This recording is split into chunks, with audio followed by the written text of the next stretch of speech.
So over on Reddit, someone shared this advertisement from the South African Tourist Corporation from, I think the 70s. I mean, she's kind of timeless, but those guys, that hair is 70s hair. And the way this thing talks about both South African and American history floored me. I mean, listen to this, right? Steep yourself in a history that's not so different from that of the United States.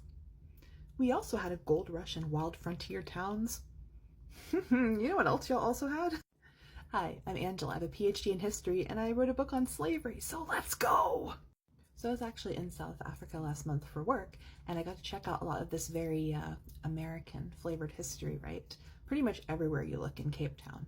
And in fact, I'll give you a 5-parter. So the first time I did this, we talked about indigeneity, right? Original Black South Africans and how they share so much history with our Native American population. Then part 2 was about slavery. You don't really get much slavery without white people, do you? So part 3 is going to be about the whitewashing of white history in the US and South Africa. You see, South Africa and the US also share a very white history, right? A history of colonizers coming mainly from England and the Netherlands to push native people off of their land, establishing plantations, and importing, aka trafficking, another population who were forced to work these plantations, right? Then the whites in both nations clung to scientific and legal racism to justify this theft of land and labor over generations. Whites of both nations are notorious for claiming that slavery was just how things were back then, right? Which denies the history of all the people, black, white, and everyone in between, who didn't agree back then, right?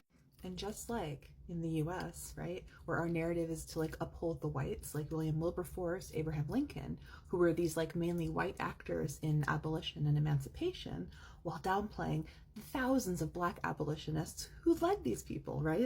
In South Africa, one of the main narratives there is still largely that the British abolished slavery, which legally is technically true, but it discounts all of the people of every race who pushed to make that final decree happen.